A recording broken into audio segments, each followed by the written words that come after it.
saudara-saudara, pada waktu itu tidak dapat berbicara dengan kamu seperti dengan manusia rohani, tetapi hanya dengan manusia duniawi yang belum dewasa dalam Kristus.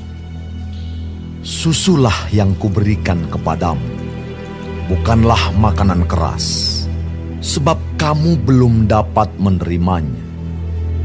Dan sekarang pun kamu belum dapat menerimanya,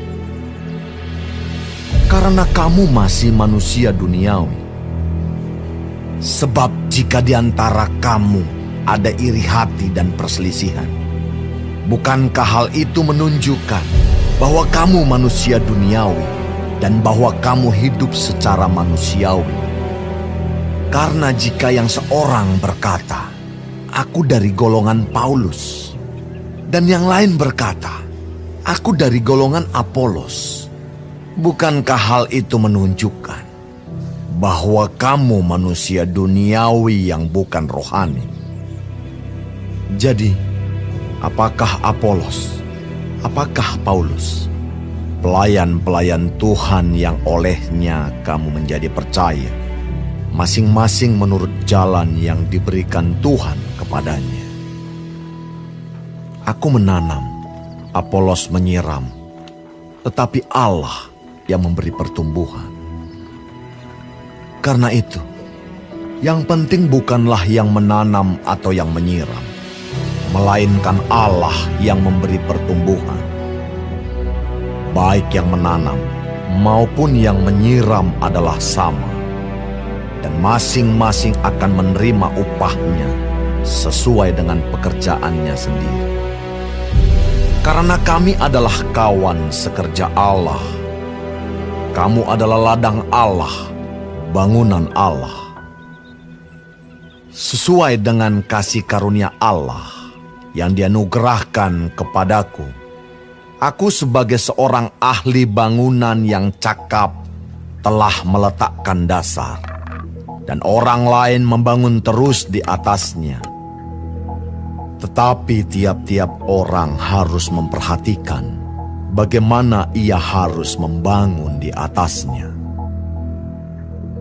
Karena tidak ada seorang pun yang dapat meletakkan dasar lain daripada dasar yang telah diletakkan, yaitu Yesus Kristus. Entahkah orang membangun di atas dasar ini dengan emas, perak, batu permata, kayu, rumput kering atau jerami. Sekali kelak pekerjaan masing-masing orang akan nampak. Karena hari Tuhan akan menyatakannya, sebab ia akan nampak dengan api, dan bagaimana pekerjaan masing-masing orang akan diuji oleh api itu. Jika pekerjaan yang dibangun seseorang tahan uji, ia akan mendapat upah. Jika pekerjaannya terbakar, ia akan menderita kerugian, tetapi ia sendiri akan diselamatkan, tetapi seperti dari dalam api. Tidak tahukah kamu bahwa kamu adalah bait Allah, dan bahwa Roh Allah diam di dalam kamu? Jika ada orang yang membinasakan bait Allah, maka Allah akan membinasakan dia. Sebab bait Allah adalah kudus, dan bait Allah itu ialah kamu. Janganlah ada orang yang menipu dirinya sendiri. Jika ada di antara kamu yang menyangka dirinya berhikmat menurut dunia ini, biarlah ia menjadi bodoh, supaya ia berhikmat. Karena hikmat dunia ini adalah kebodohan bagi Allah. Sebab ada tertulis, ia yang menangkap orang berhikmat dalam kecerdikannya. Dan di tempat lain, Tuhan mengetahui rancangan-rancangan orang berhikmat. Sesungguhnya semuanya sia-sia belaka. Karena itu, Janganlah ada orang yang memegahkan dirinya atas manusia, sebab segala sesuatu adalah milikmu. Baik Paulus, Apolos, maupun Kefas, baik dunia, hidup, maupun mati, baik waktu sekarang, maupun waktu yang akan datang, semuanya kamu punya. Tetapi kamu adalah milik Kristus, dan Kristus adalah milik Allah.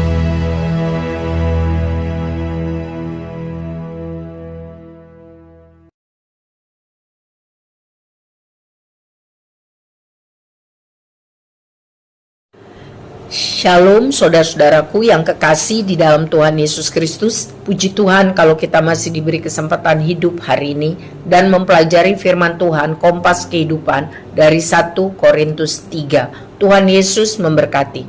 Yang pertama mengenai perselisihan yang terjadi di dalam jemaat di Korintus. Paulus dengan tegas mengatakan hal itu mengindikasikan bahwa mereka adalah manusia duniawi yang hidup dalam kedagingan, karena ada iri hati, ada perselisihan. Hidup berdasarkan pengelompokan, kelompok Paulus, kelompok Apolos. Mereka lupa bahwa Paulus, Apolos, Petrus, Kefas itu semua hanya alat Tuhan. Sebab hanya Tuhan yang mampu membuat pertumbuhan secara kualitas maupun kuantitas. Ya, jadi fakta-fakta ini disampaikan Paulus bahwa Paulus maupun Apolos hanya manusia yang dipakai Tuhan, alat Tuhan untuk melayani Tuhan. Ya, mereka menanam, menyiram, ya, membuat jemaat atau merintis jemaat, tetapi pertumbuhan hanya berasal dari Tuhan. Tanpa Tuhan, apapun yang mereka kerjakan tidak akan berguna. Jadi pelajarannya bagi kita semua, mari kita sungguh-sungguh rendah hati, tidak iri hati kepada orang lain atau jemaat lain atau pemimpin lain. Ya. Biarlah takut akan Tuhan, hikmat akan kebutuhan atau kehendak Tuhan itu yang menguasai kita. Supaya Tuhan yang dimuliakan, bukan manusia mencuri kemuliaan Tuhan. Yang kedua, bagi orang-orang yang mendapat kesempatan melayani Tuhan, marilah kita sadar diri bahwa kita hanya alat yang dipakai Tuhan. Sebab hanya Tuhan yang sanggup membuat pertumbuhan dan mujizat. Sebab itu kita harus rendah hati dan jangan mencari keuntungan sendiri, tetapi kemuliaan hanya bagi Tuhan. Selanjutnya mengenai dasar dan bangunan. Roh Tuhan memimpin Rasul Paulus mengajarkan seluruh jemaat Korintus dan termasuk saya dan saudara sampai hari ini mengenai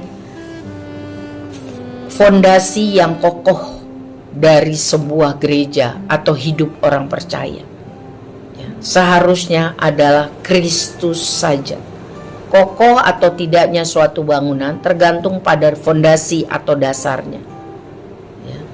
Kalau dasarnya tidak kuat, maka bangunan itu walaupun megah, besar, indah akan hancur seketika, akan roboh.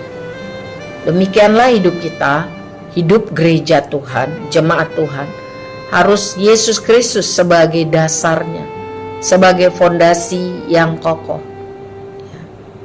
Hidup pelayanan kita harus didasarkan kepada kebenaran firman Tuhan. Sehingga tidak ada kesombongan, tidak ada iri hati, tidak ada kepentingan diri sendiri atau golongan.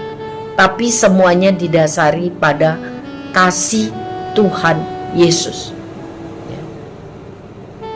Kuasa Tuhan Yesus. Kemuliaan bagi Tuhan Yesus yang telah lahir, mati, bangkit, naik ke surga dan akan datang kembali menjadi raja dan hakim, menjemput orang-orang yang percaya. Apakah bangunan didirikan kelihatannya megah, hebat, emas, perak, batu permata, atau sederhana dari kayu saja, rumput kering dan jerami? pada hari kedatangan Tuhan yang kedua kali, semuanya akan diuji. Apakah hidup kita sungguh-sungguh mengasihi Tuhan, atau kita hanya pura-pura mengasihi Tuhan? Apakah gereja Tuhan sungguh-sungguh menjadi pelaku firman, atau hanya pendengar atau pembicara, tetapi tidak pernah hidup di dalam ketaatan kepada Tuhan? Pada hari Tuhan semua akan diuji dan akan ditentukan untuk upah yang layak. Jemaat di Korintus, menurut analisa hikmat yang diberikan Tuhan kepada Paulus, mereka mengabaikan fondasi pelayanan, yaitu kasih Kristus. Mereka lalai juga cara melayaninya, sehingga banyak masalah. Sebagai orang percaya, mari dasar hidup kita adalah Yesus Kristus, dan mari kita menjalani hidup ini untuk melakukan kehendak Tuhan, sehingga hidup kita tambah kuat di dalam iman, karakter kita tambah teruji, terproses, tambah serupa dengan Kristus, ya. Dan kemuliaan hanya bagi nama Tuhan. Kita terhindar dari kesombongan, ambisi pribadi, egosentris. Biarlah Tuhan menolong kita supaya hidup kita, gereja Tuhan, sungguh-sungguh hanya berdasarkan kasih Kristus. Dan semua yang kita buat itu juga untuk kemuliaan nama Tuhan. Roh Tuhan ada tinggal di dalam hidup kita. Roh Tuhan yang memampukan kita, sehingga kita hidup benar, hidup kudus, tidak munafik, tidak menipu diri sendiri, ya. Hidup dalam hikmat Tuhan, bukan hikmat dunia, ya. Tuhan menolong kita sehingga rancangan-rancangan, rencana-rencana kita semuanya sesuai dengan kehendak Tuhan. Kemuliaan bagi nama Tuhan di tempat yang maha tinggi, dan damai sejahtera bagi orang-orang yang sungguh-sungguh hidup mempermuliakan Dia, yang berkenan kepadanya. Amin. Tuhan memberkati kita semua.